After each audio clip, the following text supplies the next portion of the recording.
Alright, so we have this. We're going to have the filter working.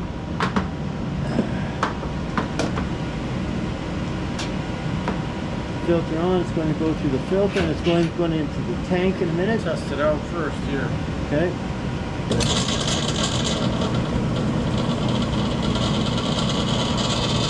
So that's actually going through the filter and it's going to come back in the tail just to make sure everything is working properly. It takes a little time to fill up that the filter. Yeah. Once that's done, my goodness, I'm just being attacked by a mosquito. And the first one of you. Okay. And more from there. There it comes. So that's working well. Looks nice and make sure it's clear. You get a little bit of sand on the filter paper to help clarify it. Looks pretty good. So what he'll do once it's gone through, he'll turn that pump off again and then put it in the bottling tank. Put the hook in the bottler.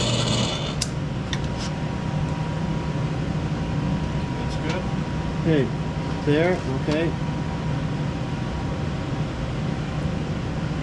So that bottler is heated up to 190 degrees Fahrenheit. He's going to shoot that over. I'm going to go on the other side. Yeah. Make sure that's going. Oh, we got some water in there. I see that. So I can probably fix that. It's pushing it out here, so...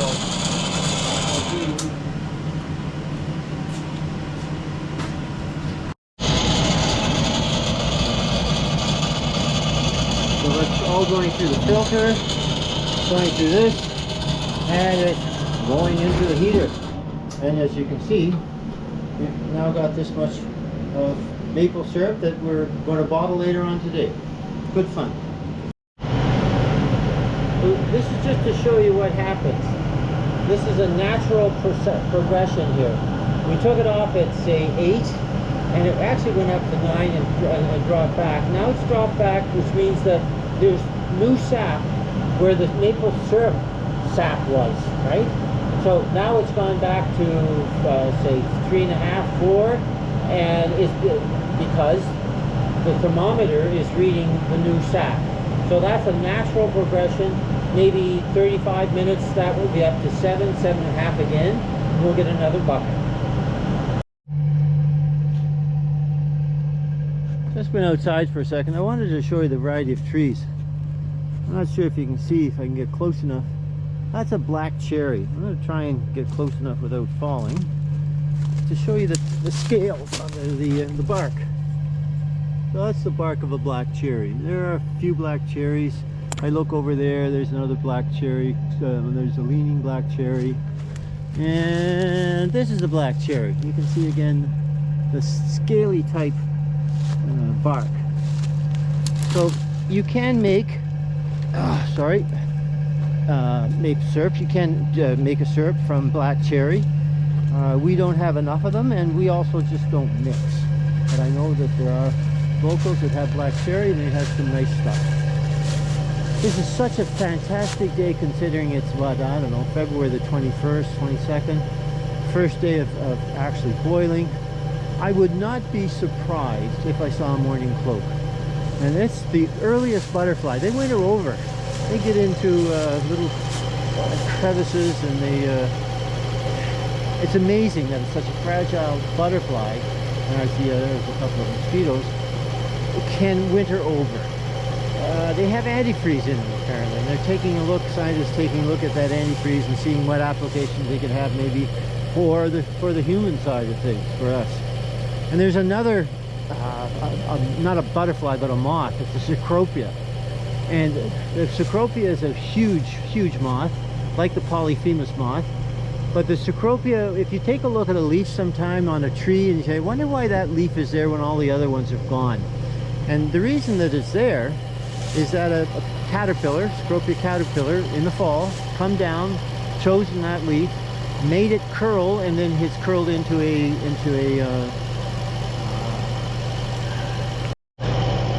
now, if you take a look at the Cecropia, the cocoon, the caterpillar, whatever, you take a look at it, it's an absolute beautiful piece of nature.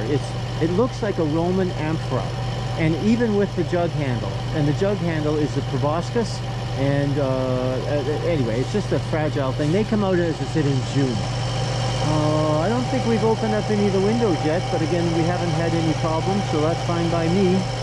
And again, everything seems to be okay, which is again fine by me. Just again a gorgeous, gorgeous day. Okay, starting off the morning. It is an absolute gorgeous morning, but I don't want you to be fooled. It's minus 13 and it feels like minus 20, so that's Celsius. So that's minus 20 is minus 4 or something Fahrenheit. This is cold, but the one good thing about it is that I signed a contract with Al, and he said that anything under freezing, we had to come to work in the morning, there'd be hot coffee, there'd be sausages, and there'd be eggs, pancakes, and he'd also supply the maple syrup. So I'm looking forward to that as I go inside here, because it's a cold morning, and there's nothing like warm coffee and sausages to start the day. Oh, looks a little dark. Maybe it's in the other room, I guess. Maybe the sausages and coffee. Oh, no sausages and coffee. I can't. I've got to look at the fine print here of what I just signed. There's. Oh, okay. The pans are all filled, but there's no coffee. All right. I'm gonna have to talk to him. He's probably snug in bed still. Hi, puppy. How are you? You're neighbors, aren't you? Okay. I've got to. One of the things I have to do. I'll be back in a second. I've got to take out all the ashes from yesterday's fire. Notice this. Solid ice. So I'm going to start a fire. But the fire that I'm going to start will be a gentle fire until all the pipes thaw. Maybe it'll be by tomorrow, but I hope not. This is a fire pit after a good day's fire. You can see all the ash. I'm going to take all this ash out. Again, you want all the junk out of here. There are no embers. This is an incredible fire pit. Everything is recirculated, and it goes down, and every bit of heat is extracted from the wood. So again, I have to do this. I do this every day. It just facilitates having a great fire. And got to get up for a sec here. And as you can see here, this is how much wood that we used in one day. And again, because we start off at 0, we use a lot of wood to get up to the syrup level. But then when we finish at night, we have a lot of sap in this pan, and it's no longer at 0. It's at maybe it's almost 7. It could be 5 or 6, whatever. So therefore, in order to get that to 7, we don't use as much wood. So the first boil is always a little more difficult. But again, that's a lot of wood that we use. I'm going to play a mountain goat later on and get some of that stuff down here. It just makes it easier. So I'll be back in a sec. Out of ash that I got from today, or from the last boil, so I'll throw that outside, and I'll put some more logs in and some paper, and maybe start a gentle fire if I can find a match. How many years of ashes are in this pile? I'll tell you, quite a few. I'll do that 15 times or so this year. And again, I'm going to go up there and push some of those logs down so they're within easy reach. I'll play the mountain goat. So I'm hoping that with the proper lighting tool, it won't be a match. It'll be a propane torch. That will start. As I said, I have 2 air sources, so add a little air to a little bit of fire, and you get a pretty good flame. So I'll hopefully start with a gentle fire soon with that. And as I said, it is cold. I am very cold. Even with gloves on, I'm cold. I want to show you the icicle out here. Pretty awesome. So that tank, I don't see the icicle. That tank is full of sap, but it leaked a little, and I've got some. I know we winterized around the corner here. Anytime you have a 90-degree angle, as you do down there, he's got electrical outlet there, so a little heater to keep that warm overnight. So you can see there's a red light going on there, but it's cold. It's cold. All right, so here's my torch. Here's my fire. Oh, got some more stuff. I'll put the fans on in a minute, and I think we should be all right. I've got a lot of stuff in here. I think I'm okay. Yeah, I want some for next day, but I think we're good. Okay. Okay. Okay.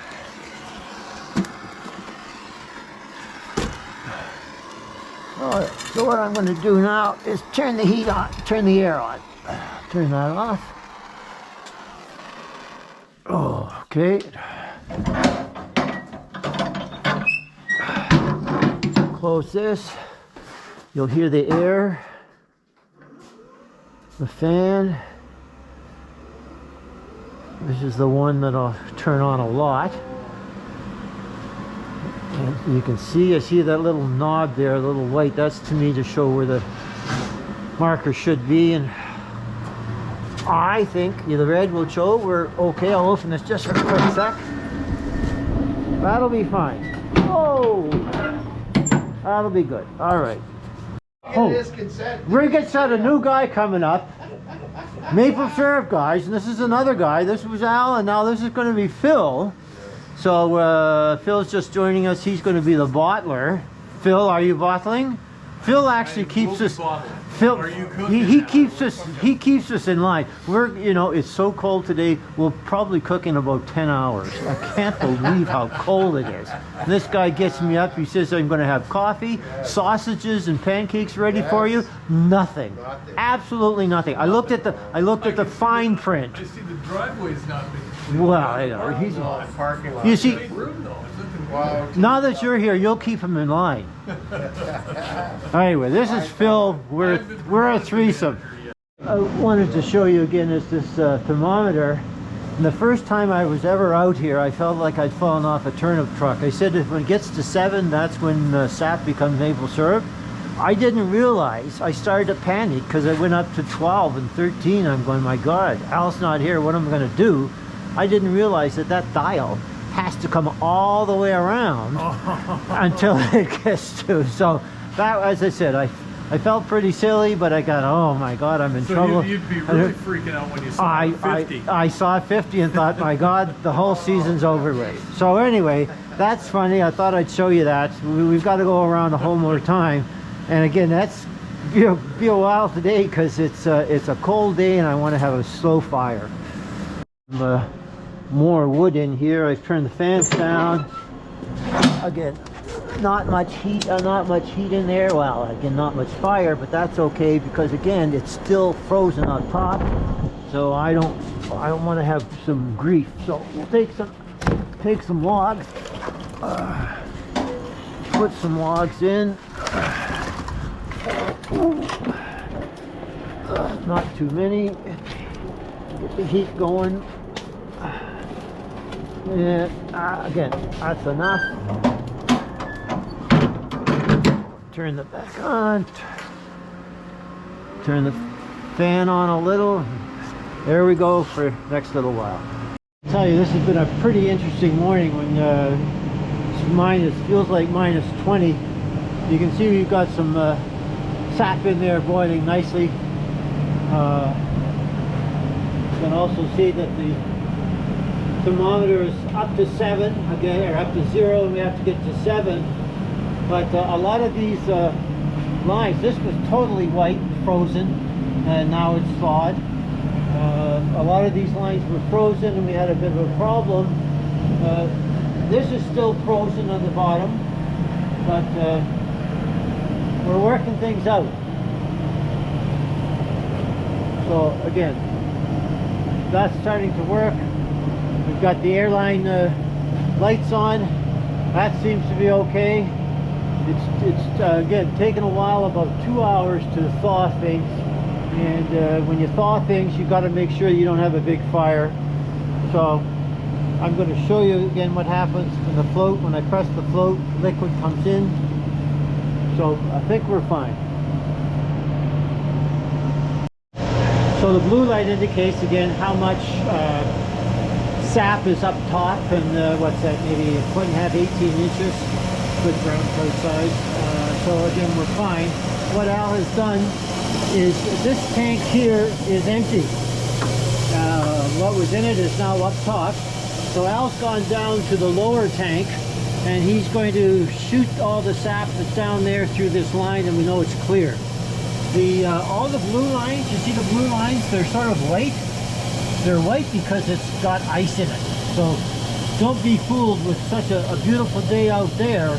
It is still really minus in here. So it'll take a good bit of heat for all this ice to thaw, so we can get more sap in this tank. So at the moment we're relying on the tank down below. It's got 600 gallons. This is 500 gallons and empty. So we got lots of stuff to fill up. Beauty day. Boy, it was cold this morning. We thought we were out of trouble, and all of a sudden we'd find another pipe that was frozen, and then another one was frozen, and then we couldn't even get the filter to work because it was frozen. So again, a cold day, you sort of warm up to it slowly so you can have the pipes thaw, but it's worked out okay. So what Phil is doing now, we have plastic jugs, we also have glass jugs, and Phil is actually, two in a row, I like this. Got to be careful. Glass jugs, that's hot stuff going in there. Sometimes, again, we have to make them warm a bit, but that's, I think, 2 liters that he's filling up. And glass jugs, different presentation. Some people like glass, some people like the plastic. So that's what Phil's going to be doing. And you can see, I'll get a close-in of this. You can see how much that tube shows how much sap or syrup we've taken in. We've taken in probably 4 buckets. Each bucket is about 11 liters, so we've got over 40 liters here. So that is what Phil is going to be doing. It's very important because we can't have backups. We've got no place to put this stuff. So Phil will be doing plastic and glass and save us some space. Thank you, Phil. Okay, so as you can see here, we're at 7. Actually probably 8. I'm going to wait just for a second before I pull off.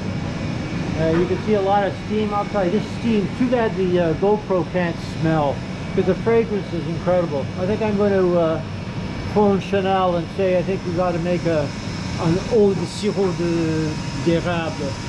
It's fait par Maman Nature. It's pretty cool stuff. It's a great smell. So we're going back here, take a look. I'm going to wait just for another few seconds. I'm going to turn this off and turn it on when I decide to pull off. So I just waited another few minutes. I'm going to pull off.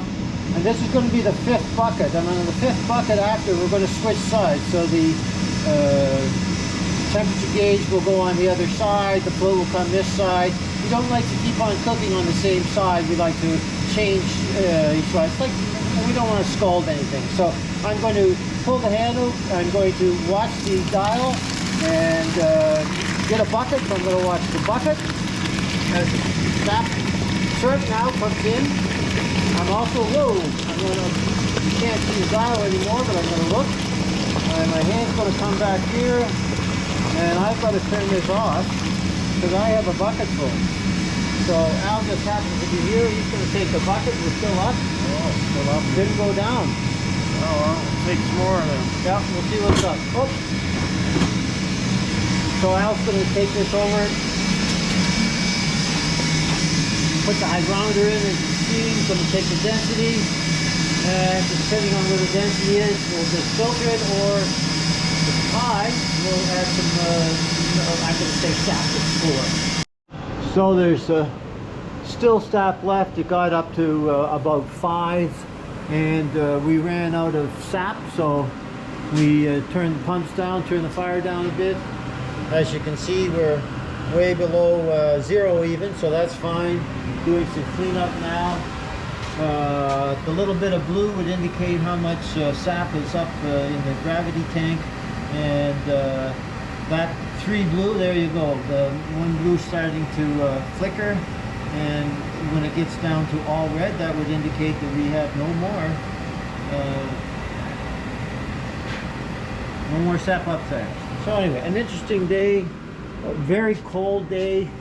This is all empty now, shut down. We're going to have to winterize. I think tonight's going to be cold, but tomorrow will be a collection day, I believe, and maybe the next day we'll do some more boiling. But I've shut up the wood again, so everything's closed for the day.